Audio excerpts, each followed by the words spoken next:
Detroit, outrora a capital da indústria automotiva americana e global. Em 1960, era a cidade mais rica dos Estados Unidos e uma das mais ricas do mundo.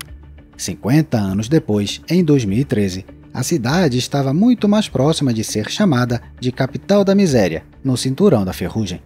Uma metrópole que assustava com a maior taxa de criminalidade dos Estados Unidos e uma taxa de desemprego de até 40% da população adulta da cidade. Porém, depois de mais de uma década, a cidade está diferente. Ainda não é Detroit dos anos dourados da Guerra Fria, mas exala uma energia nova.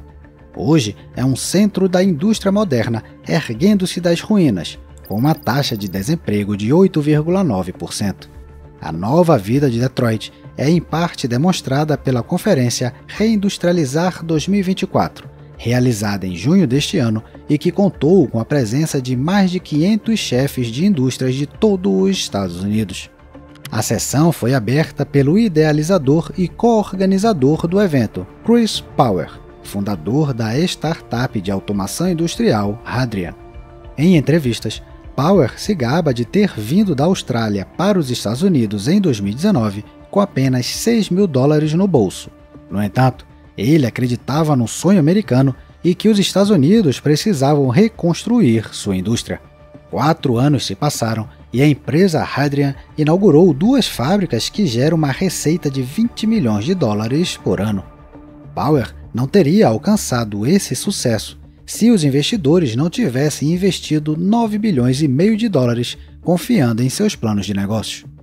Ele gosta de dizer que, além de finanças e administração, também estudou história. A história se repete, em particular, o ciclo de ascensão e queda dos impérios. Ele também se referiu a essa tese em seu discurso na Reindustrializar 2024. Ele começou com as palavras: transformamos o poder industrial bruto em ganhos financeiros.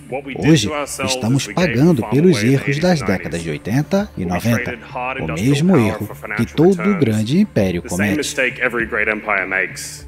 Essas palavras foram ouvidas atentamente pelos empresários, na maioria jovens e arrojados, como o fundador da Hadrian. Power falou sobre o enorme custo para os americanos das escolhas estúpidas feitas pelos políticos no final do século passado, mas ele não caiu no pessimismo. A boa notícia é que ainda acredito que todos nós nesta sala, como americanos, temos o que é necessário para nos tornarmos uma superpotência industrial novamente. Ele mencionou que os Estados Unidos passaram várias décadas construindo o poder industrial do Partido Comunista Chinês, e é hora de pôr um fim nisso. Quando Power terminou seu discurso, 500 chefes e diretores executivos de empresas industriais de todos os Estados Unidos lhe fizeram uma longa ovação. Power e Detroit são as manifestações, pessoal e física, da mudança que está ocorrendo na política industrial dos Estados Unidos. Após décadas operando com lucros gerados pelo sistema financeiro americano, mas sem adicionar valor fundamental ao produto, as elites da maior superpotência do mundo estão voltando às raízes, fabricar e controlar a produção de bens físicos. Como isso se manifesta? O que isso significa e por que Donald Trump e Joe Biden podem apertar as mãos nessa questão? Vamos descobrir. Bem-vindo ao dossiê dos anos 20.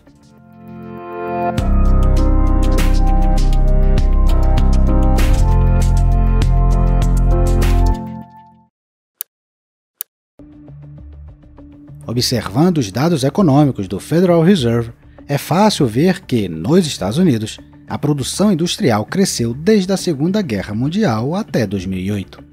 No entanto, desde o final do século XX, ela cresceu muito lentamente, enquanto o colapso financeiro global trouxe um declínio nunca visto desde 1930.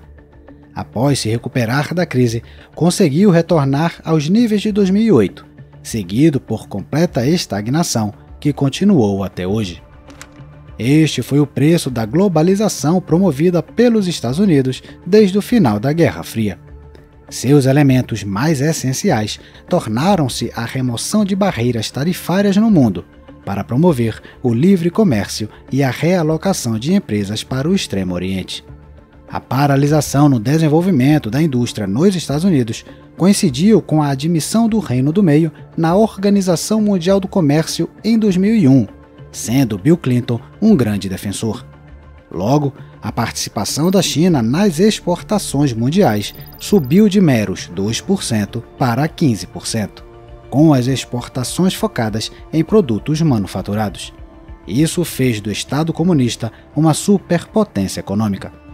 Em apenas 2 décadas, o valor do setor manufatureiro da China atingiu a impressionante cifra de 4 trilhões de dólares. Isso significa que mais de 28% da indústria mundial estava localizada na China.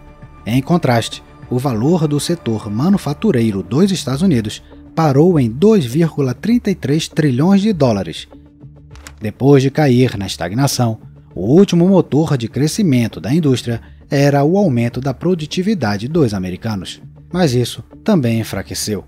O caso de novos investimentos no setor industrial foi muito semelhante e pode ser resumido em 3 palavras: 20 anos estagnados. Porém, no final de 2022, algo começou a mudar.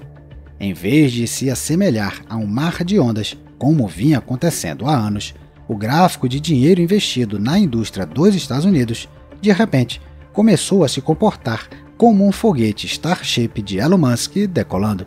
O índice mais que duplicou, anunciando que a mudança chegou para a indústria americana. A reindustrialização dos Estados Unidos começou a surpreender muitos, com o ritmo da mudança e seu ímpeto. Só é preciso que os capitais americano e estrangeiro amem o solo americano novamente. Uma revisão do investimento estrangeiro direto nos Estados Unidos, conduzida pela Colliers em 2023, mostrou que o investimento estrangeiro nos Estados Unidos excedeu as expectativas, observou a revista Forbes em março de 2024. De acordo com um relatório da consultoria Colliers, o número de novos empregos nos Estados Unidos em 2023 aumentou 6% em todos os setores da indústria, enquanto esses investimentos nos Estados Unidos aumentaram em até 65% desde 2019.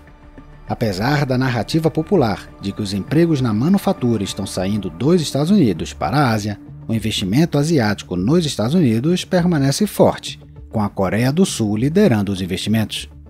Analistas da ING Think tentaram determinar o que isso poderia significar em seu relatório. Segundo ele, a produção industrial nos Estados Unidos crescerá 1,5% este ano e até 3% no próximo. Um crescimento sólido, principalmente comparados às 2 décadas anteriores. Observe que este é um setor da economia que oferece 13 milhões de empregos diretos bem remunerados.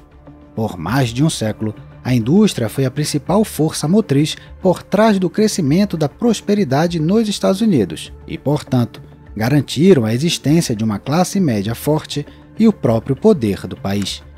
Quando a América teve que entrar em guerra, a capacidade industrial que possuía lhe deu vantagem estratégica. A Alemanha, o Japão ou a União Soviética não tinham a menor chance de sucesso a longo prazo. Embora nenhum dos inimigos anteriores dos Estados Unidos possuísse uma indústria tão poderosa quanto a da China, os ativos que permanecem nas mãos de Washington não devem ser esquecidos.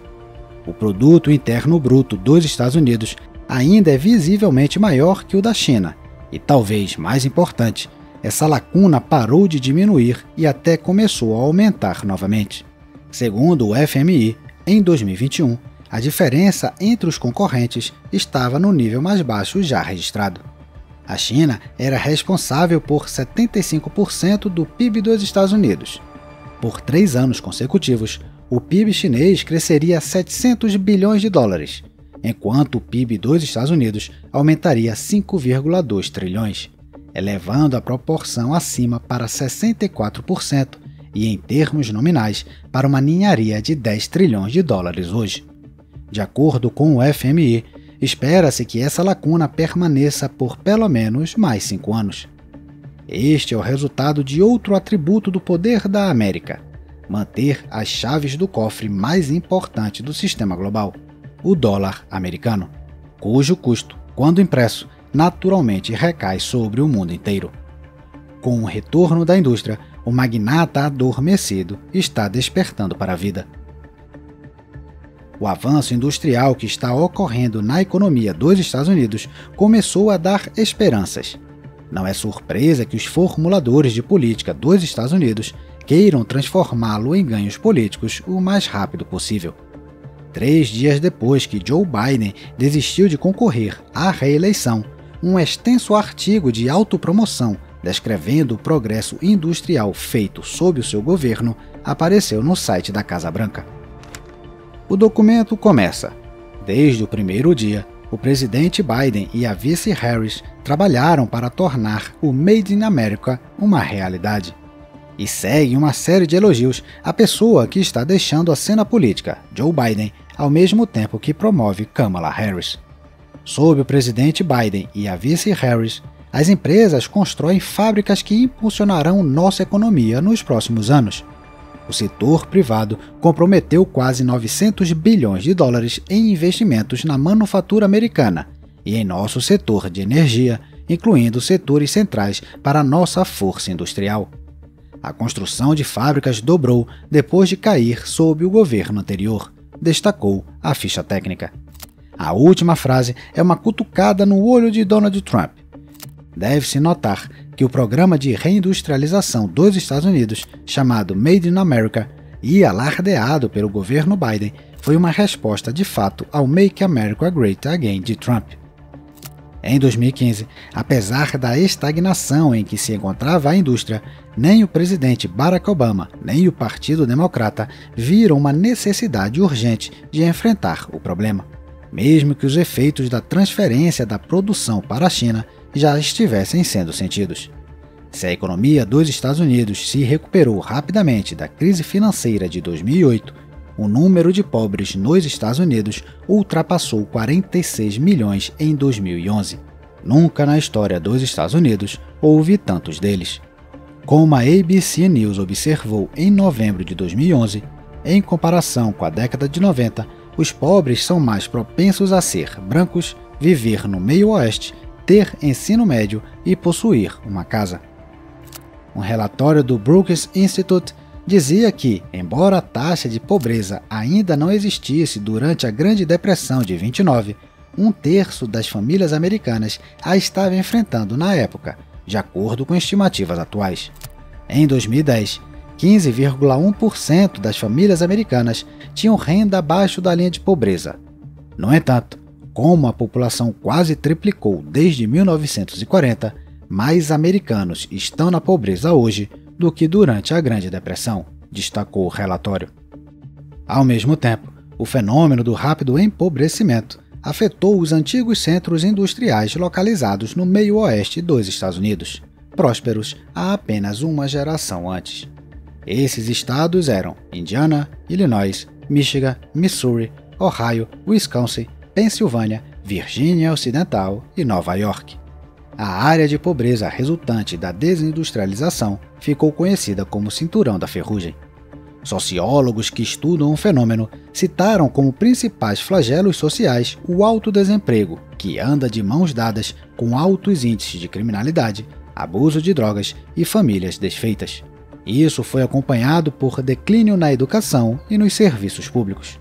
Por fim, estava ocorrendo o esvaziamento, pois quem podia fugia do Cinturão da Ferrugem para as costas leste ou oeste. O surgimento do termo Cinturão da Ferrugem no discurso público e o anúncio da falência de Detroit em 2013 tornaram cada vez mais aparente que 8 milhões de empregos foram perdidos na indústria americana desde 1979. Durante o mesmo período, houve uma enorme mudança na riqueza, que se deslocou para os 20% mais ricos da população, às custas dos 80% mais pobres, destacou o presidente da empresa de consultoria MPC Management, Michael P. Collins, em setembro de 2015. 3 meses antes, Donald Trump anunciou sua intenção de concorrer à presidência. De início, os analistas políticos não o levaram a sério, mas ele rapidamente liderou as pesquisas. Ele fez do colapso do setor industrial dos Estados Unidos um dos pontos-chave de sua campanha eleitoral. Ele colocou os principais problemas dos Estados Unidos em termos muito simples. Eles foram transformados em mensagens perfeitamente adequadas aos sentimentos do povo no cinturão da ferrugem. Isso já era perceptível quando Trump anunciou sua intenção de concorrer em 16 de junho de 2015. Em um discurso proferido à época, ele comunicou ao público: "Nosso país está em sérios apuros. Não temos mais vitórias." Quando foi a última vez que alguém nos viu vencendo a China em um acordo comercial? Quando vencemos o Japão em alguma coisa? Eles enviam seus carros aos milhões. E o que fazemos? Quando foi a última vez que você viu um Chevrolet em Tóquio? Trump se concentrou nos problemas dos Estados Unidos, perdendo a competição com os países do Extremo Oriente na indústria, no comércio e na exploração da América por todos seus aliados. Os Estados Unidos se tornaram o depósito de lixo dos problemas de todos os outros, ele alegou. Foi assim que ele passou de apenas uma piada a vencedor das eleições de 2016, enquanto espalhava a promessa de restaurar a América à sua antiga glória. Ele foi apoiado pelos residentes que acreditavam serem vítimas da globalização, mesmo sendo mentira, e de perder indústrias para a China, o que é verdade. Durante sua presidência, Trump tomou uma série de medidas para impedir a fuga industrial dos Estados Unidos, concentrando-se em minar um dos pilares da globalização, o livre comércio. Em 2017, os Estados Unidos deixaram a Parceria Transpacífico, um acordo de livre comércio entre 12 países do Pacífico, considerado por Barack Obama, seu idealizador, como a maior conquista de seu governo. A administração Trump também renegociou o Tratado Norte-Americano de Livre Comércio, o NAFTA, de 1994, que o presidente acusava de ser responsável pela perda de milhões de empregos para o México. Paralelamente, Trump, sob o slogan América Primeiro, iniciou uma guerra tarifária com a China. Ele aumentou as tarifas sobre produtos importados do Reino do Meio, aproveitando o poder discricionário do cargo. Nessa ocasião, Trump também atingiu alguns produtos da Europa, principalmente aço e alumínio. No entanto, era Pequim que permanecia seu principal inimigo, contra o qual as armas tarifárias eram usadas pesadamente. As tarifas médias aumentaram 6 vezes até o final do governo Trump, e a China respondeu da mesma forma. Essas ações tornaram os produtos produzidos na China mais caros e menos competitivos no mercado americano. Porém, ao contrário das expectativas da Casa Branca, isso não tirou a indústria nacional da letargia, nem aumentou o volume de investimentos feitos por investidores nacionais e estrangeiros. Também não houve uma migração em massa de investidores do Reino do Meio para os Estados Unidos. Mesmo a saída do Acordo Climático de Paris, que impunha a redução das emissões de CO2, implicando em custos adicionais para a indústria, não gerou a tendência desejada por Trump. Porém, deve ser lembrado que, infelizmente para ele, naquela época a pandemia de Covid-19 varreu o mundo, desestabilizando a economia global, e de qualquer forma, a produção industrial na América continuou a definhar. O então presidente diagnosticou a doença muito bem, mas os medicamentos que prescreveu tiveram pouco efeito. Bem, exceto talvez o medo que ele inspirou. Aterrorizados com Trump, os democratas agiram imediatamente quando Joe Biden venceu a eleição. Eles buscaram uma estratégia oposta à de uma década antes por Barack Obama. Os Estados Unidos estavam finalmente se afastando de seu papel de xerife do mundo e promotores do livre comércio, tomando um rumo para proteger seu próprio mercado e a reindustrialização. Biden abordou o problema da retomada da indústria de um ângulo completamente diferente do de Trump, mas usando o trunfo de Trump de tarifas já exorbitantes. A elas, Biden adicionou novas disposições legais que criaram regulamentações, isenções fiscais e subsídios estatais destinados a garantir a realização de um único objetivo: dar aos investidores a confiança de que, se eles investissem capital para construir uma planta industrial nos Estados Unidos, isso seria lucrativo para eles. Ao mesmo tempo, tudo foi formatado de forma que os investidores em fontes de energia renováveis e transição energética recebessem a maior garantia de lucratividade. A propósito, o governo Biden fez exatamente a mesma coisa que os líderes da China comunista fizeram anos antes. Os pilares tornaram-se 3 leis. A Lei de Investimentos de Infraestrutura e Empregos foi aprovada no Congresso em 2021. A Lei Chips e Ciência foi adotada em 2022. E no mesmo ano, a Lei de Redução da Inflação. Esta tríade se complementa, e de acordo com o anúncio oficial da Casa Branca de 24 de julho de 2024, previa a criação de quase 800 mil empregos na manufatura, depois que o governo anterior perdeu empregos nesse setor. O governo Biden considera a coisa mais estratégica o investimento de cerca de 400 bilhões de dólares por 13 empresas na construção de fábricas de semicondutores, apoiado por 30 bilhões de dólares em subsídios governamentais e mais 25 bilhões em empréstimos preferenciais. Espera-se que essas somas gigantescas proporcionem à América um avanço, levando à independência da necessidade de comprar semicondutores de fabricantes estrangeiros, liderados por Taiwan. Isso é inestimável em um momento de escalada de conflito com a China. São componentes sem os quais nenhum dispositivo moderno pode funcionar, seja o controle da TV ou um caça de 5ª geração. Cortar o fornecimento regular de semicondutores significaria um colapso para a economia dos Estados Unidos, além de enfraquecer seu poderio militar.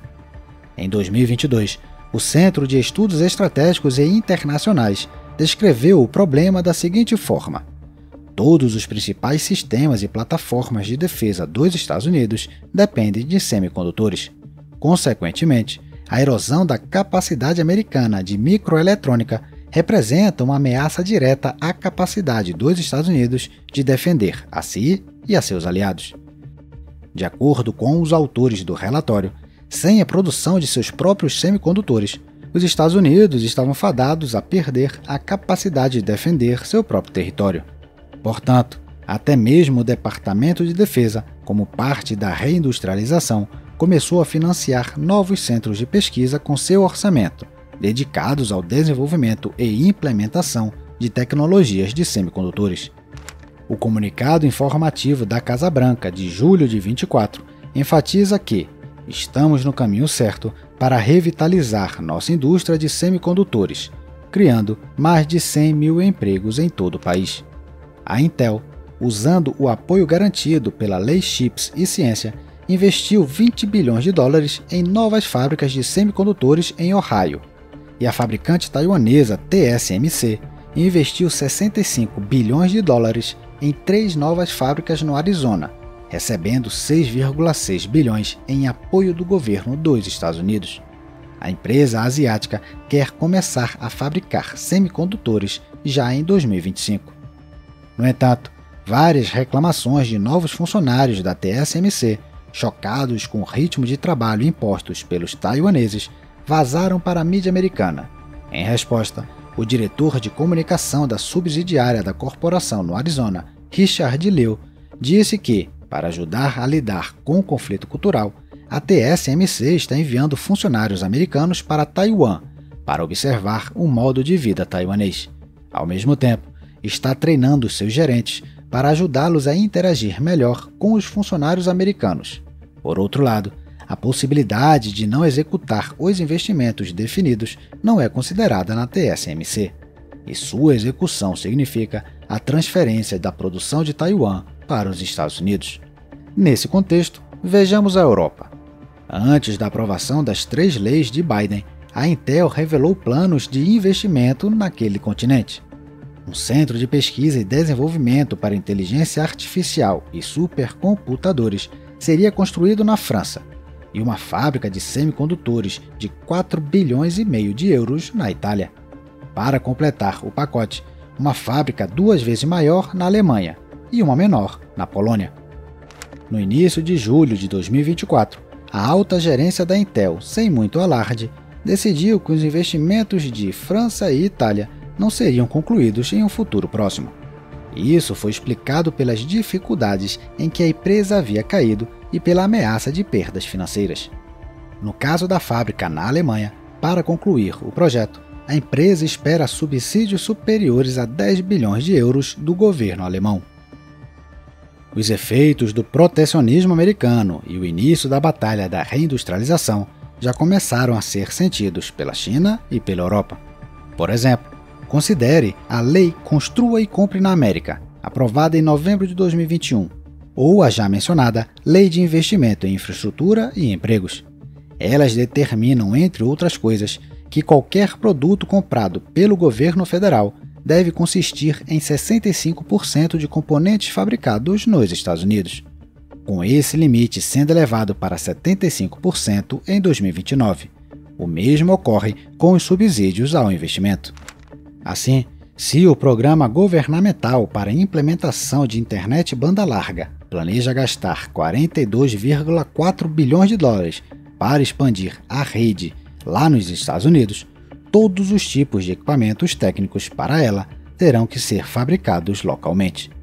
E, finalmente, consistem em 75% de componentes também feitos em solo americano. O mesmo vale para carros elétricos, turbinas eólicas, painéis fotovoltaicos, baterias, etc.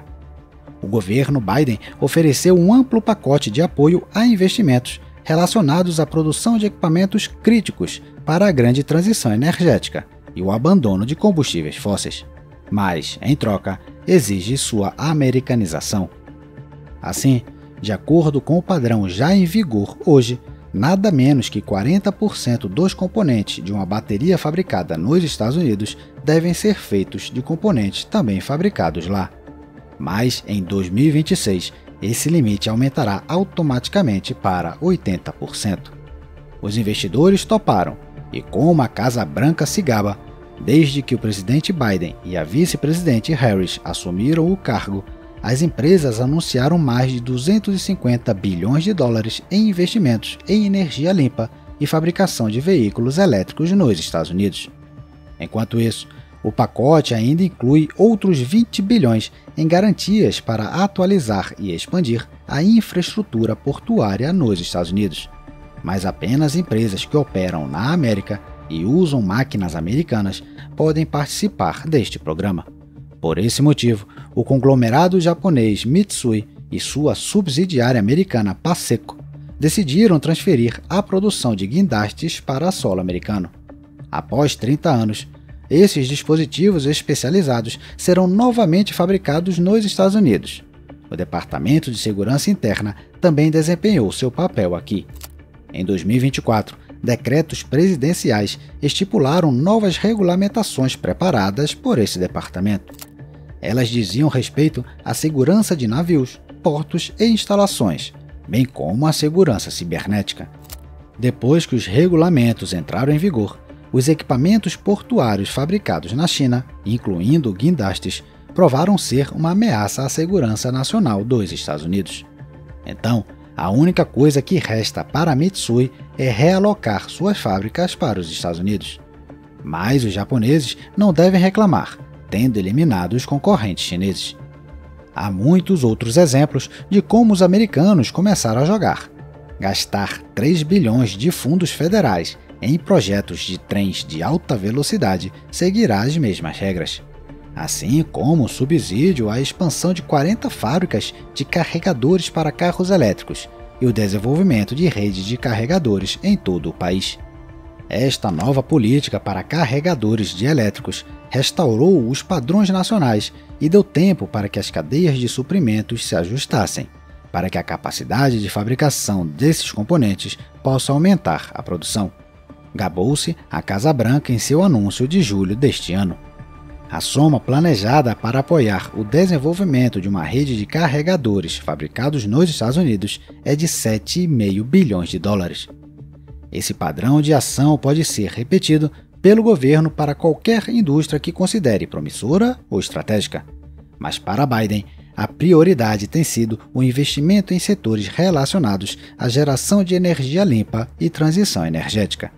Mais de 450 investimentos diferentes, no valor total de mais de 160 bilhões de dólares, foram iniciados. No entanto, é muito cedo para falar sobre o sucesso total.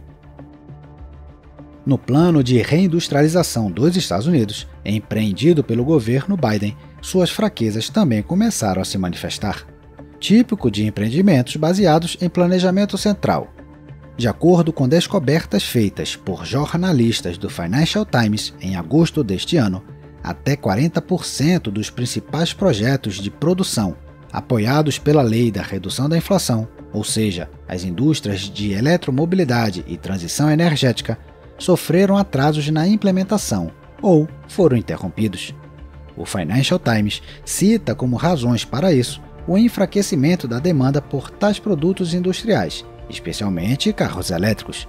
Também a superprodução de turbinas eólicas, painéis solares e baterias na China, e a incerteza sobre o futuro ocupante da Casa Branca.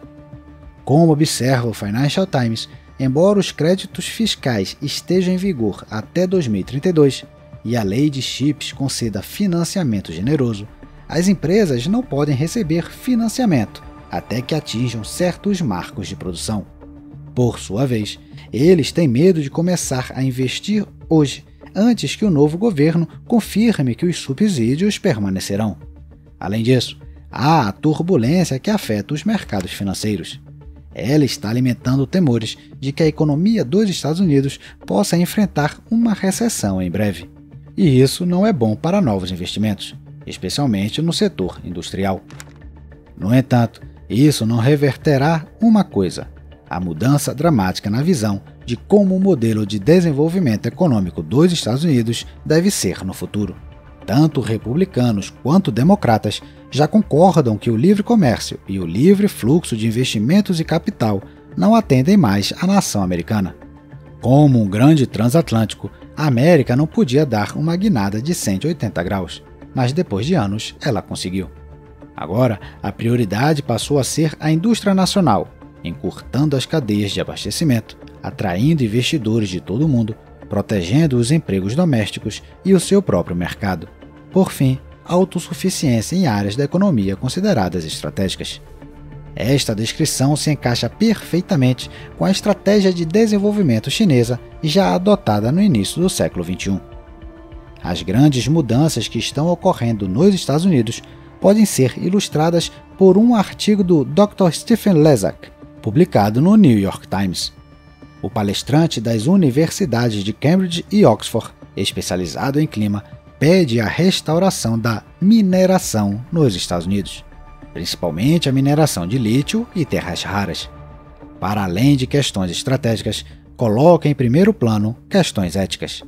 Como escreve o Dr. Leszak, embora os Estados Unidos tenham ricos depósitos de muitos minerais valiosos usados em nossos veículos, eletrônicos e edifícios, eles são extraídos principalmente no exterior, em países mais pobres, onde a mão de obra é barata ou escrava, e as regulamentações ambientais são mais brandas, raramente aplicadas ou contornadas com subornos.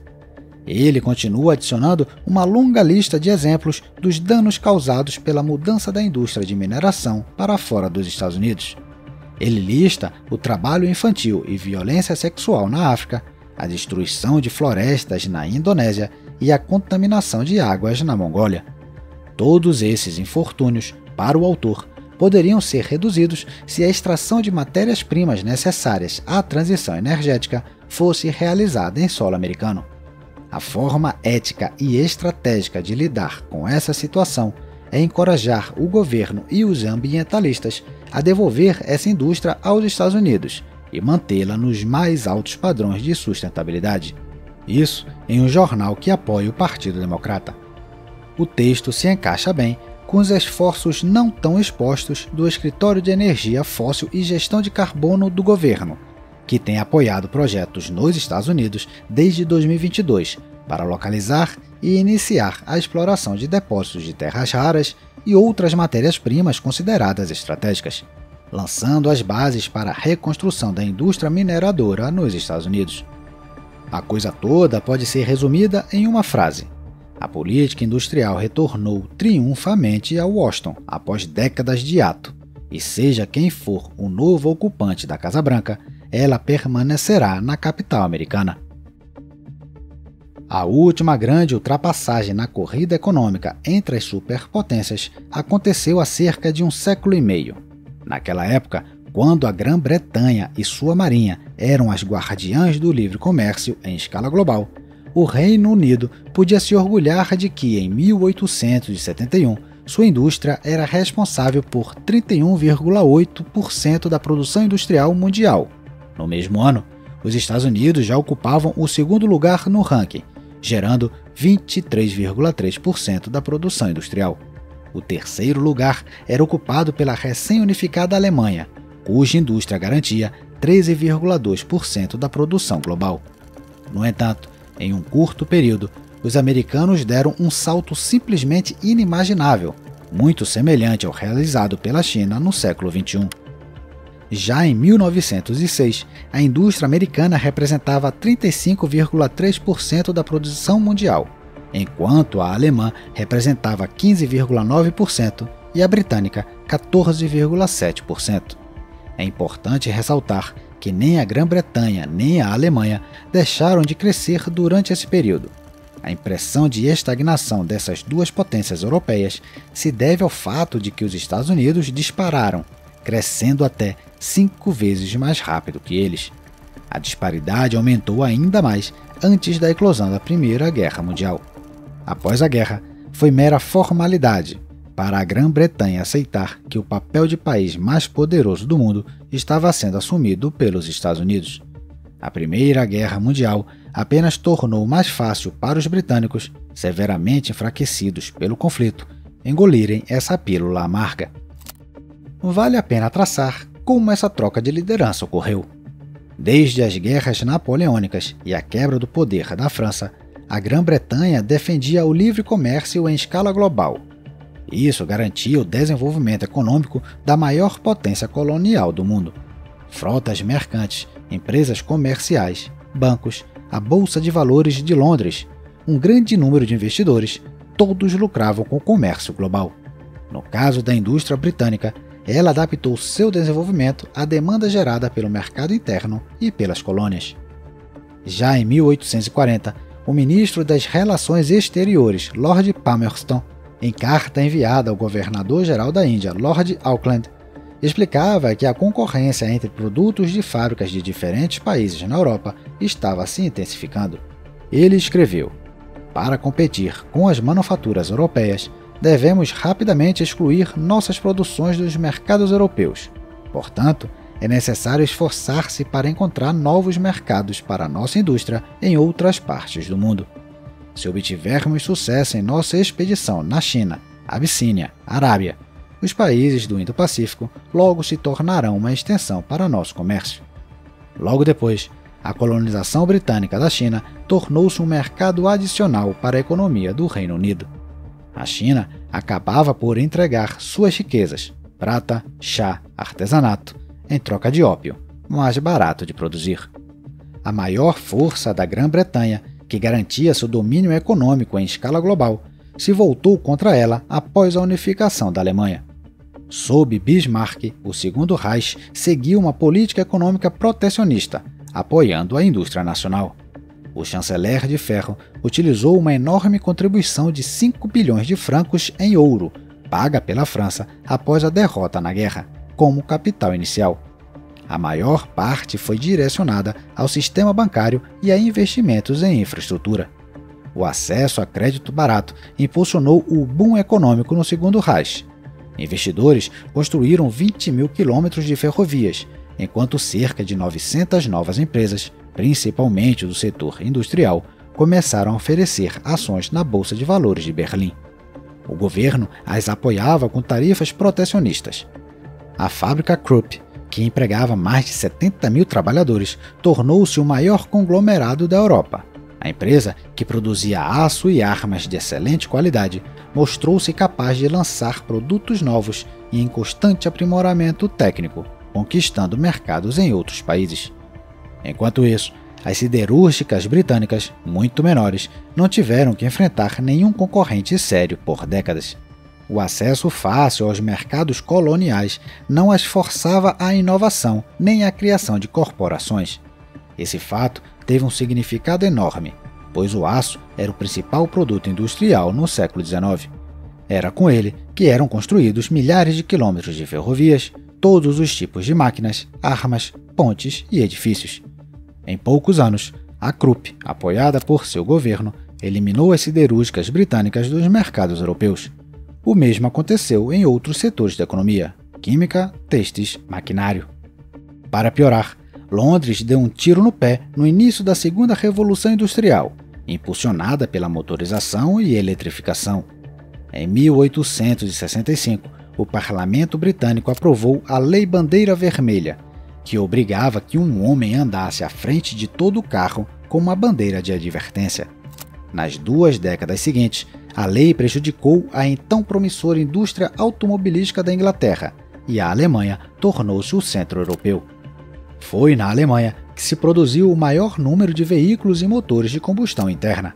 Somente quando o governo de Lord Salisbury começou a perceber que as coisas não iam bem, é que ele criou a Comissão Real sobre a Crise no Comércio e na Indústria. Seu relatório, publicado em 1886, apontava que as políticas protecionistas do Segundo Reich estavam prejudicando a indústria britânica, mas a Grã-Bretanha, corretamente, não conseguia se libertar do dogma do livre comércio, defendendo-o a qualquer custo. Diante disso, Salisbury elaborou uma solução que, em sua opinião, permitiria comer o bolo e também tê-lo.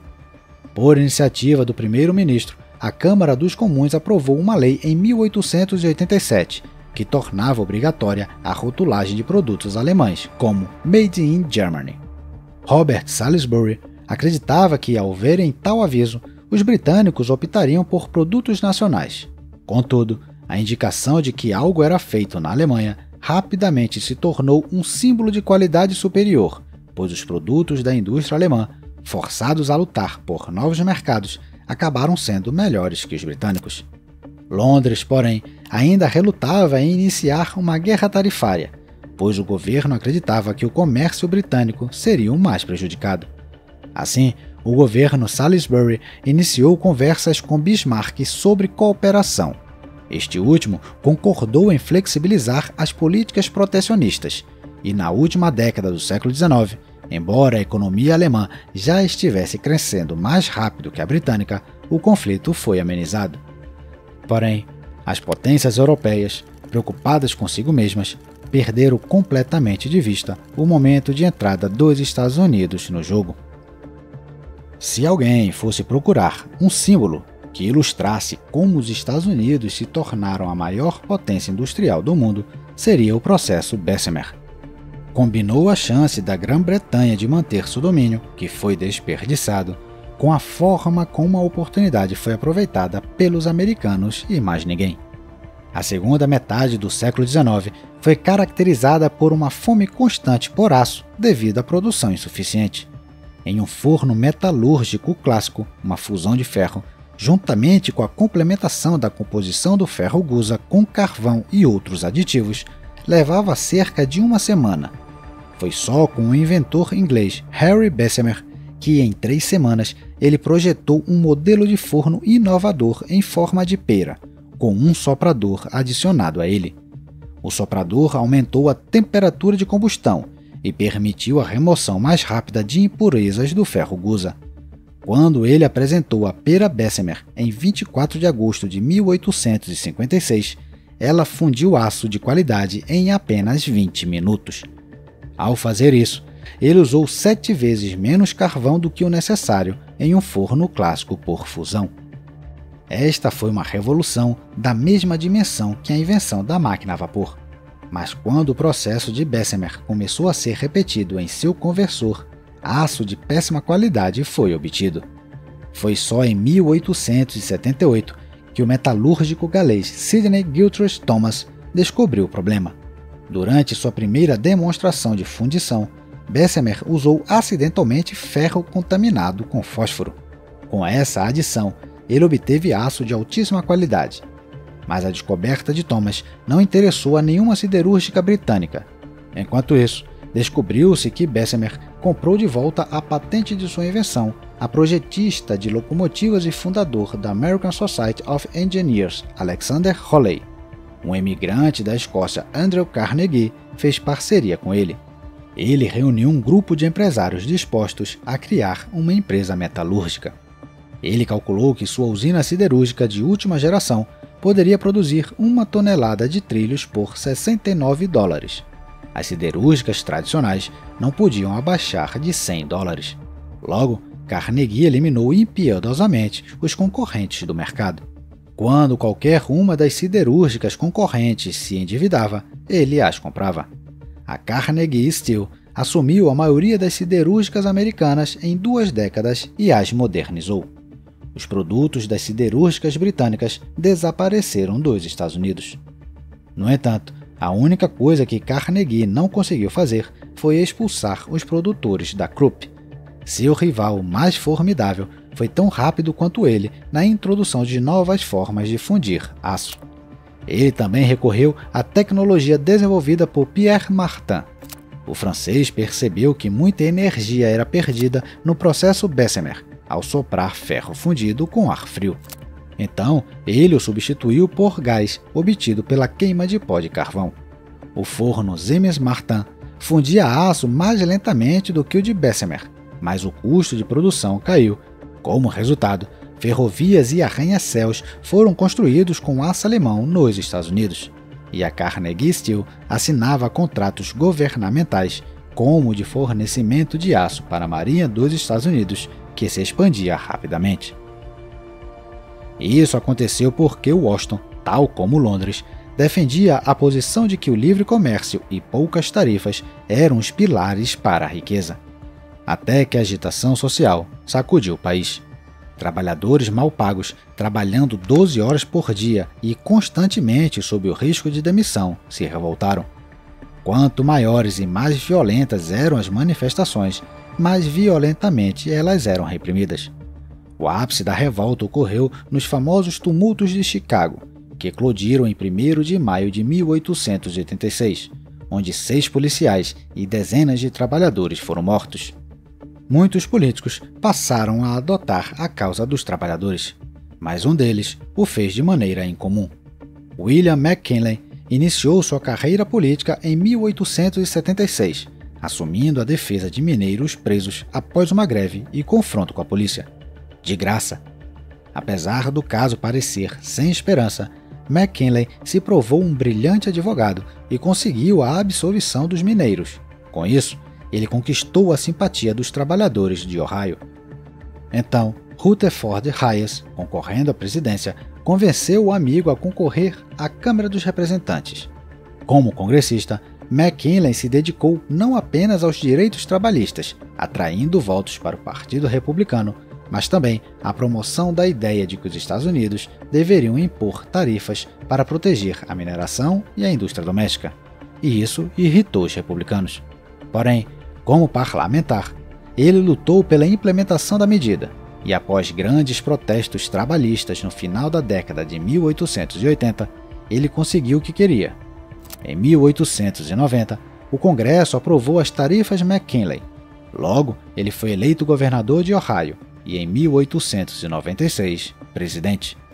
4 anos antes, aproveitando a onda de apoio generalizado ao aumento de tarifas, Andrew Carnegie foi pessoalmente à Casa Branca.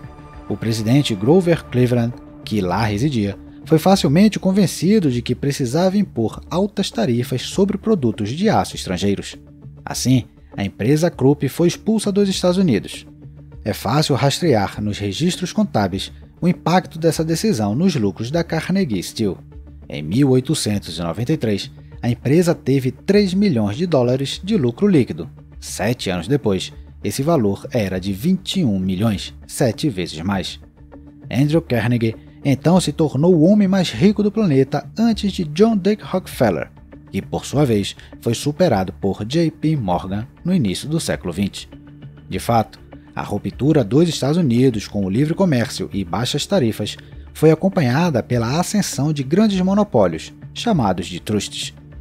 O mercado de combustíveis nos Estados Unidos e no mundo foi dominado pela Standard Oil, criada por Rockefeller. Em contraste, os serviços bancários, de seguros e ferroviários estavam nas mãos de John Pierpont Morgan. Na virada do século, Morgan era o banqueiro mundial e nenhuma empresa se aproximava do nível de poder que ele desfrutava nos Estados Unidos.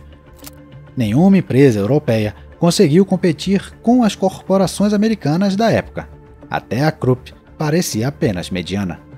Os países europeus, liderados pela Alemanha, começaram a defender seus mercados com tarifas, mas o oponente tinha uma vantagem de escala devido aos imensos organismos que os trustes se tornaram. Além disso, eles possuíam tecnologia de ponta e métodos inovadores de gestão da produção. O engenheiro americano Frederick Taylor desenvolveu um sistema de organização científica do trabalho, e as fábricas da Ford começaram a produção em série, aumentando a produtividade e reduzindo o custo de fabricação de cada modelo. E isso tornou as tarifas americanas mais eficazes do que as europeias, porque as corporações americanas produziam mais, melhor e mais barato. Portanto, embora houvesse apenas 76 milhões de americanos no início do século XX e cerca de 400 milhões de europeus, a indústria americana produzia o equivalente às produções britânicas, alemãs e francesas combinadas. Essa mudança drástica ocorreu em apenas 2 décadas, mas o triunfo teve seu lado obscuro.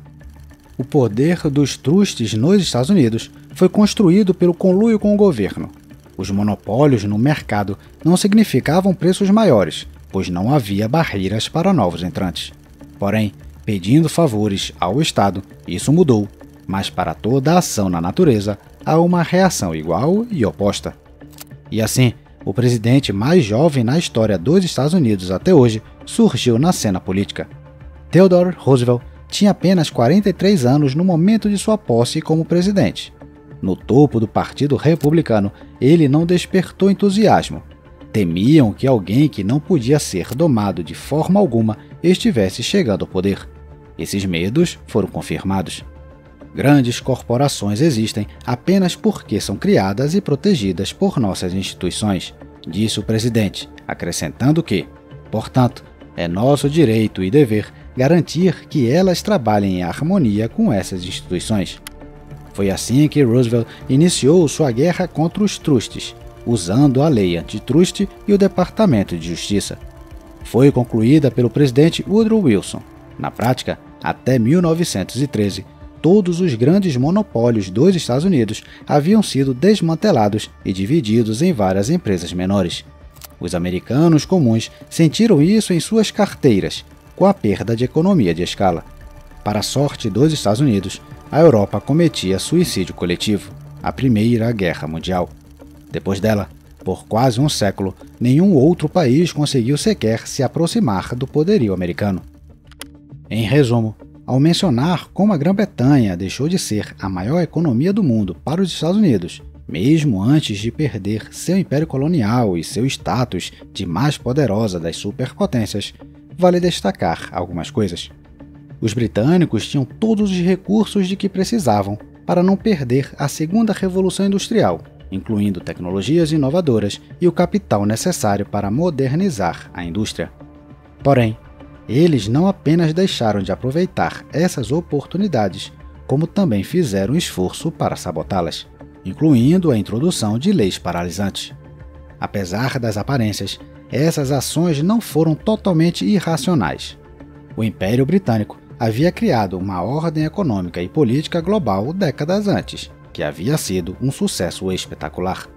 Os políticos defenderam a velha ordem na sincera crença de que ela era a base do poder da Grã-Bretanha. Sem reconhecer as mudanças tecnológicas, econômicas e políticas que ocorriam em torno do Império, eles atuaram acelerando sua decadência. Da janela de oportunidade aberta por Londres, o Segundo Reich buscou explorá-la para se tornar a maior superpotência do mundo. Mas, vendo essa ameaça, os britânicos fizeram tudo ao seu alcance para frustrar os planos de Berlim. Enquanto isso, o país que utilizou perfeitamente todos os recursos que possuía e tomou o lugar da Grã-Bretanha em escala global foram os Estados Unidos. O processo foi relativamente tranquilo graças à proximidade cultural e à reconciliação de Londres com a perda de seu império. A Grã-Bretanha concordou, no final, em assumir o papel de parceiro júnior dos Estados Unidos, tornando-se o aliado mais próximo da América. Até recentemente, sucessivas administrações presidenciais nos Estados Unidos se comportaram como os governos britânicos no século XIX, defendendo a ordem global que os Estados Unidos construíram após a Segunda Guerra Mundial. Apenas Donald Trump rompeu com esse padrão e Joe Biden continuou essa mudança. Assim, testemunhamos o abandono por Washington da doutrina do livre comércio e da globalização, em favor do protecionismo e da defesa da indústria nacional. Porém, esse deve ser apenas o começo das mudanças radicais na política que a superpotência deve estar pronta para fazer. Hoje, os Estados Unidos não querem compartilhar o destino do Império Britânico e entregar seu papel para a China, que é o equivalente aos Estados Unidos do início do século XX. No entanto, a defesa de sua posição atual deve acontecer às custas do Reino do Meio. Assim, o programa de reindustrialização dos Estados Unidos intensificará o conflito com a China, o que, de certa forma, cumpre a definição de uma profecia autorrealizável. Nunca antes na história, um império em declínio derrotou um império emergente, disse Chris Power, organizador da conferência mencionada na introdução. No entanto, durante as deliberações, ele expressou a esperança de que, desta vez, uma exceção acontecesse e uma nova geração de industriais americanos reconstruísse a antiga glória, riqueza e força da América. O fato é que, como os britânicos por volta de 1870, esta geração tem as ferramentas necessárias para fazer isso. É verdade que o desafio é enorme, mas de forma alguma impossível. É sobre essas pessoas que reside a maior esperança dos Estados Unidos para seu futuro e, para dizer a verdade, o futuro de todo o mundo.